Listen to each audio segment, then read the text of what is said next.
Welcome to my channel mathematics magic. So guys, हम अपने videos में अभी तक लिमिट की बात कर रहे थे, है ना। हम चैप्टर स्टार्ट कर चुके थे लिमिट्स। ऑलराइट, सो आज हम पढ़ेंगे, आज का हमारा टॉपिक रहेगा अलजेब्रा ऑफ लिमिट्स। ऑलराइट, तो चलिए स्टार्ट करते हैं। तो लिमिट्स में हमने पहले थोड़ा क्या पढ़ा था, उस चीज़ को ज़रा रिकॉल करते हैं। वैसे आप प्रीवियस वीडियो में जाइए, उसको देख लीजिए एक बार तो सही रहेगा। जैसे कि हम बोलते थे कि इफ़ LHL लिमिट और RHL एग्जिस्ट करती थी। फॉर एग्जाम्पल, अगर हमें लिमिट निकालनी है एक पॉइंट पर, लेट अस से A पॉइंट पर, एंड लेफ्ट हैंड लिमिट निकाल रहे हैं फॉर fx फंक्शन, ठीक है।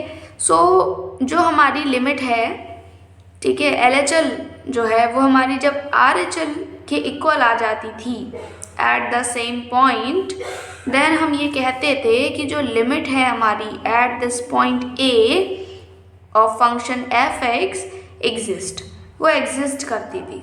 तो हम इसी केस में हम लेट अस से कि इसकी जो लिमिट है वो L आ रही है। फॉर एग्जाम्पल, आपने कंसीडर कर लिया कि जो लिमिट है fx फंक्शन की at x tends to a पर वो L आ रही है।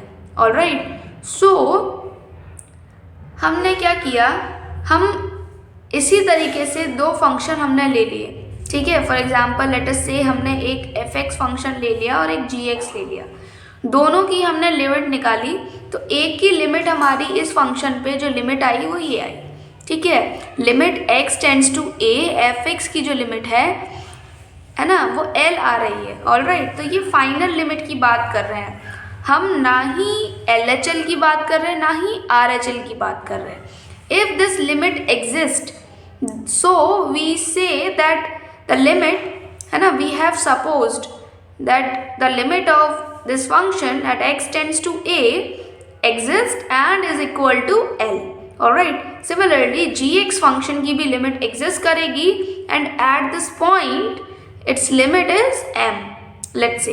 alright, both limits exist कर रही हैं एंड हमने उनको एक क्या कर दिया है, उनकी वैल्यू को फिक्स कर दिया है। हमने लेट कर लिया कि इसकी लिमिट L होगी एंड दिस फंक्शन, है ना, the limit of this function at x tends to a पर m होगी। ऑलराइट, अब हम क्या कर रहे हैं, इफ़ हम क्या करते हैं, फंक्शन को आपने देखा होगा जब हम दो फंक्शन को ऐड करते हैं या सब्ट्रैक्ट करते हैं तो उन दो फंक्शन की वैल्यू अलग अलग भी हो सकती है, उनको हम सेपरेट कर सकते हैं इस तरीके से, है ना।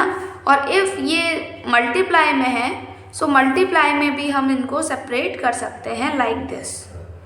ऑलराइट, सो सिमिलरली हम यहाँ पर अलजेब्रा ऑफ लिमिट सीखेंगे। इफ़ हमने क्या किया है, इन फंक्शन पर लिमिट लगाई, है ना, ये कंपोजिशन पर लिमिट लगाते हैं, तो वो किस तरीके से हम फाइंड करेंगे। ऑलराइट, सो उसके लिए कुछ फॉर्मूलेज हैं अलजेब्रा ऑफ लिमिट्स के। तो पहले देखिए, limit x tends to a पर f प्लस माइनस g, ठीक है, that is the function, that is first function and that is second function, दोनों को ऐड सब्ट्रैक्ट करने पर, ठीक है, x की वैल्यू जब इसमें रखेंगे तो हमने इनको सेपरेट कर दिया। Limit x tends to a fx plus minus limit x tends to a gx, तो इसकी जो लिमिट है वो प्लस माइनस हो जाएगी। लिमिट जो fx की लिमिट है वो L प्लस माइनस जो gx की लिमिट है। ऑलराइट, सिमिलरली अगर मल्टीप्लिकेशन में है तो ये फंक्शन सेपरेट हो जाएंगे, तो हम अलग अलग सेपरेट फंक्शन पे लिमिट लगा देंगे और L इंटू m हो जाएगी। देन इफ डिवाइड में है f divided by g into fx, तो ये अगेन सेपरेट हो जाएंगे इस तरीके से L अपॉन m। हाँ, but m can't be zero, है ना, डिवाइड में ज़ीरो नहीं होना चाहिए। If m is zero then जो लिमिट है वो इनफाइनाइट, मतलब इट एग्जिस्ट नहीं करेगी। इस कंपोजिट फंक्शन की कंपोजिशन की लिमिट एग्जिस्ट नहीं करेगी। Alright, so m can't be zero. Then limit x tends to a k, if there is a constant term k, वो मल्टीप्लाई हो रहा है तो k, because it is not consisting of any value of x, okay, k जो है it is not a function of x, not a function of x। इस वजह से हम इसको बाहर निकाल लेंगे और लिमिट सिर्फ किस पे लगाएंगे, जो x का फंक्शन है, that is fx। Alright, so k into L. Similarly अगर मॉड के अंदर है फंक्शन तो पूरी लिमिट पे मॉड आ जाता है, ठीक है, मॉड एल। देन अगर फंक्शन की पावर एक और फंक्शन है तो लिमिट दोनों पर लग जाएगी। ये कुछ इस तरीके से हो सकता है, इसको मैं उधर सॉल्व कर लूँ। Limit x tends to a F X का होल जी एक्स है ना, तो ये लिमिट सेपरेट हो जाएगी। Limit x tends to a F X और इसकी लिमिट चली जाएगी यहाँ पर, limit x tends to a G X. And ये इस तरीके से लिमिट जो एल एक्स है, एफ एक्स की जो लिमिट है एल, वो नीचे आएगा और इसकी पावर जो लिमिट जी एक्स की लिमिट होगी वो आएगी, तो एल अपॉन एम। ऑलराइट, तो अगर फंक्शन इस तरीके से कुछ है तो हम इस तरीके से बना सकते हैं। ऑलराइट, अब जो हमारा अगला रूल है दैट इज इनइक्वालिटी। इनइक्वालिटी का लॉ है। फॉर एग्जाम्पल हम अगर सपोज करें, इसमें देखिए, अगर मैंने एफ एक्स कोई फंक्शन ले लिया 2 और जी एक्स कोई फंक्शन ले लिया 1, तो अगर हमारा जो, या फिर 3 ले रहे हैं, अगर हमारा जो एफ एक्स है वो लेस देन है जी एक्स से, ठीक है, 2 लेस देन 3 है, तो क्या हो सकता है, तो अगर मैं इस पे लिमिट लगाऊंगी, इधर लिमिट x टेंड्स टू 0 पर और इधर भी मैंने लिमिट लगा दी x टेंड्स टू 0 पे, तो वैल्यू तो सेम ही रहनी है ना, लिमिट लगाने पर भी कोई फ़र्क नहीं पड़ना। ऑलराइट, मतलब अगर एफ एक्स हमारा, देखिए, अगर F X less than equal to G X होता है, देन अगर हम लिमिट भी लगा देंगे तो भी लेस देन रहेगा, ये चेंज नहीं होगा। इनइक्वालिटी एज इट इज़ रहेगी, मतलब एल लेस देन एम ही रहेगा। ये बात समझ में आ गई। देन बहुत ही इम्पॉर्टेंट थ्योरम है दैट इज सैंडविच थ्योरम, ठीक है।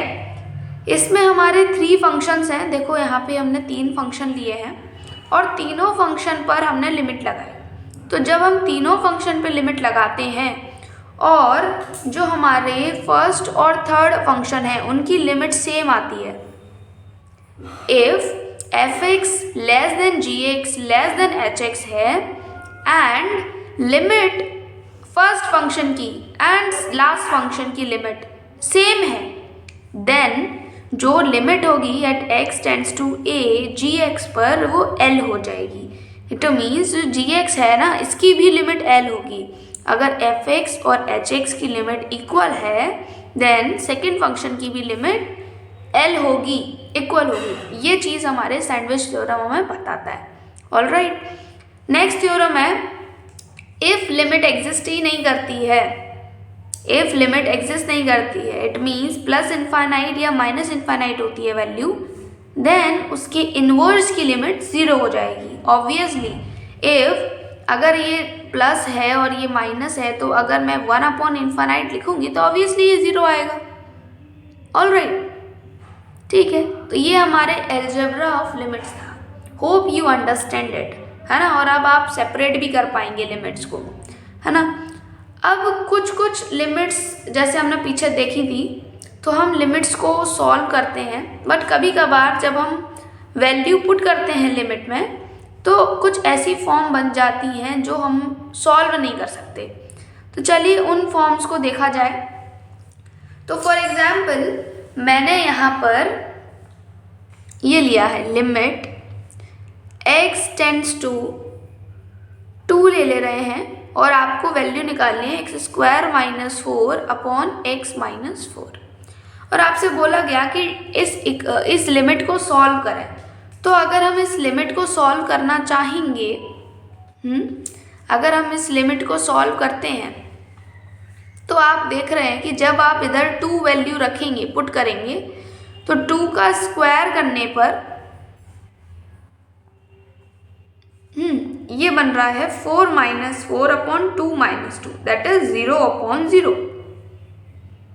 ठीक है, it means it can't be solved like this, है ना, it can't be solved like this. आपको क्या करना पड़ेगा, आपको कुछ तरीका मेथड अप्लाई करना पड़ेगा। ठीक है, डायरेक्ट सब्स्टिट्यूशन नहीं कर सकते, वैल्यू को डायरेक्टली पुट नहीं कर पाओगे क्योंकि इनडिटर्मिनेंट फॉर्म बन रही है। इस फॉर्म को हम बोलते हैं इनडिटर्मिनेंट फॉर्म। ये फॉर्म क्या कहलाती है, इनडिटर्मिनेंट फॉर्म कहलाती है। ऑलराइट। और इनडिटर्मिनेट फॉर्म सिर्फ 0/0 नहीं होता है, और भी होती हैं। तो देखो क्या क्या इनडिटर्मिनेट फॉर्म होती हैं। तो इनडिटर्मिनेट फॉर्म होती है आपकी 0/0, infinite upon infinite, 0 into infinite, infinite minus infinite, 0 to the power 0, infinite to the power 0, 1 to the power infinite. These all are indeterminate forms. Alright, तो चलिए कुछ क्वेश्चन सॉल्व करते हैं। ये 2 क्वेश्चन सॉल्व करते हैं जिससे कि आपको इनडिटर्मिनेट फॉर्म के बारे में नॉलेज हो जाएगी। तो फर्स्ट क्वेश्चन देखिए किस तरीके से सॉल्व करेंगे। तो इसमें हम क्या करेंगे, इसमें आप देखिए जब आप 1 पुट करेंगे यहाँ पे तो 1 - 1 रखेंगे जब, और अपॉन 1 - 1 तो ये 0 आ रहा है 0, लेकिन आपको 0 नहीं चाहिए। तो आप क्या करेंगे, यहाँ पे लिखेंगे आप लिमिट x टेंड्स टू 1। अब क्या करेंगे, इधर फैक्टर करेंगे तो ये x³ और ये 1³ इस तरीके से लिखा जा सकता है। तो जब आप इसका फैक्टर खोलेंगे तो x³ - 1³ मतलब आपका फॉर्मूला बन रहा है a³ - b³, और a³ - b³ का फॉर्मूला होता है आपके पास a - b a² plus ab plus b²। तो ये फॉर्मूले को आपको यहाँ पे अप्लाई करना है। तो यहाँ पे इस फॉर्मूले को मैं साइड में रखती हूँ, ठीक है। हाँ, अब मैं अप्लाई करती हूँ तो x - a हो जाएगा, ठीक है। Then x² plus x plus 1, सही है ना। इसी तरीके से अपॉन नीचे तो x - 1 है, एज इट इज़ रहेगा। ऑलराइट, अब क्या करेंगे, इसको कैंसिल कर देंगे और आपके पास क्या रह गया, limit x tends to 1 x² plus x plus 1, ठीक है। तो अब 1 पुट कर सकते हैं। अब कोई भी इनडिटर्मिनेट फॉर्म नहीं बन रही है तो ये 3, तो आपकी लिमिट आ गया 3। ऑलराइट, तो आपको समझ में आया किस तरीके से सॉल्व करना है। नेक्स्ट क्वेश्चन देखिए। नेक्स्ट क्वेश्चन में अभी आपके पास इनमें से कौन सी फॉर्म बन रही है, देखो इधर तो 0/0 बन रही थी। इधर जब देखेंगे तो जब π/4 यहाँ पे रखेंगे π/4, तो π/4 रखने पर sin π/4 की वैल्यू क्या होती है, sin π/4 की वैल्यू होती है 1/√2, और cos π/4 की भी 1/√2 अपॉन 4 इंटू π/4, तो पाई आएगा माइनस पाई। तो ये भी 0/0 पहली वाली इनडिटर्मिनेट फॉर्म बन रही है। तो डायरेक्ट हम π/4 पुट नहीं कर सकते, तो हमें क्या करना पड़ेगा, अभी हम क्या कर सकते हैं यहाँ पे, अभी हम क्या कर सकते हैं, तो हमारे पास एक रूल होता है। अगर हमारे पास इनडिटर्मिनेट फॉर्म बनती है तो आपके पास एक रूल होता है, वो रूल है आपका DL hospital rule. DL hospital rule, इस रूल के हिसाब से हम क्या करेंगे, न्यूमरेटर को भी डिफरेंशिएट करो, न्यूमरेटर को डिफरेंशिएट करो अपॉन डिनोमिनेटर को भी डिफरेंशिएट कर दो। तो जो भी आपका न्यूमरेटर होगा उसको भी डिफरेंशिएट कर देना है और डिनोमिनेटर को भी डिफरेंशिएट कर देना है। अभी फ़िलहाल के लिए डिफरेंशिएशन हमने पढ़ा नहीं है गाइस, ठीक है। सो अगर आपने डिफरेंशिएशन नहीं पढ़ा है तो कोई दिक्कत नहीं है, कोई परेशानी नहीं है, ठीक है। बट अभी आप इसलिए इतना समझ लीजिए बस कि हम यहाँ पर इन क्वेश्चंस को कुछ इस तरीके से सॉल्व करेंगे, ठीक है। DL हॉस्पिटल रूल लगाएंगे और इन क्वेश्चंस को हम सॉल्व कर पाएंगे, ठीक है। तो देखो फिर हम कैसे सॉल्व करते हैं। तो मैंने ऊपर डिफरेंशिएट किया तो ये cos x हो गया, और इसको जब डिफरेंशिएट करते हैं तो ये माइनस साइन x होता है, जिससे ये प्लस साइन x हो जाएगा, माइनस माइनस प्लस हो जाएगा। और जब डिनोमिनेटर को मैं डिफरेंशिएट करूँगी तो मेरे पास सिर्फ 4 रह जाएगा, ठीक है। पाई तो कांस्टेंट टर्म है, वो हट जाएगा। अब मैं यहाँ पे पुट करूँगी तो कोई भी एक ऐसा टर्म नहीं है, कोई भी एक ऐसी इंडिटर्मिनेट फॉर्म नहीं बनेगी। ऑलराइट, सो मैं यहाँ पे π/4 रख दूँगी प्लस साइन π/4 और डिवाइडेड बाय 4 से सॉल्व करेंगे तो 1/√2 प्लस 1/√2 अपॉन 4। अब इसका एलसीएम लेना पड़ेगा, सॉल्व करेंगे तो ये आएगा 2/√2 एंड 2/√2 और डिवाइडेड बाय 4। जब आप इसे सॉल्व करेंगे फर्दर तो इसे ऐसे लिख सकते हैं 1/4, ठीक है। 2 से ये 2 बार कैंसिल, तो आपका आंसर आया 1/2√2। That will be the answer. तो कुछ आपके तरीके, मुझे पता है आपको ये रूल समझ नहीं आया होगा, बिकॉज ये इसके बाद वाला चैप्टर है गाइज, डिफरेंशिएशन। और डिफरेंशिएशन में हम इस तरीके के रूल्स को सीखेंगे, कैसे अप्लाई करना है, कैसे क्या करना है, वो सब हम सीखेंगे। ऑलराइट, सो अभी इतना समझिए कि डीएल हॉस्पिटल रूल हमने लगाया है यहाँ पर, जिसकी वजह से हमने न्यूमरेटर को भी डिफरेंशिएट कर दिया और डिनोमिनेटर को भी डिफरेंशिएट कर दिया। और डिफरेंशिएट करने के बाद हमारे पास ये वैल्यू, ये न्यूमरेटर ये बन गया और ये डिनोमिनेटर ये बन गया, और इंडिटरमिनेंट फॉर्म हट गई। ठीक है, तो इस तरीके से हम इन क्वेश्चंस को सॉल्व करेंगे। तो अभी तक हमने ये सीखा कि किस तरीके से अलजेब्रा ऑफ लिमिट्स किया जाता है, मतलब लिमिट्स में हम अलजेब्रा लगा सकते हैं। ठीक है, और किस तरीके से हम क्या कर सकते हैं, इनडिटरमिनेंट फॉर्म को चेक कर सकते हैं। हम वैल्यू पुट करेंगे, जो भी हमारी वैल्यू है ये उसे पुट करेंगे और पुट करके देखेंगे कि क्या इनमें से कोई एक फॉर्म बन रही है। अगर ऐसा होता है तो क्वेश्चन सॉल्व नहीं हो पाएगा। देन आपको क्या करना पड़ेगा, आपको कोई भी एक ऐसा मेथड चुनना है और उसे अप्लाई करना है। तो वो मेथड हम नेक्स्ट वीडियो में सीखेंगे कि क्या क्या ऐसे मेथड हैं जिनको हम रख कर, जिसकी मदद से हम क्या कर सकते हैं, अपने क्वेश्चंस को सॉल्व कर सकते हैं, इनडिटरमिनेंट फॉर्म को हटा सकते हैं। ऑलराइट, तो तब तक के लिए कितना ही गाइस, ये हमने सारा पढ़ा है, आप इसे नोट ज़रूर कीजिएगा ये पूरा। ठीक है, तो तब तक के लिए गुड बाय गाइस।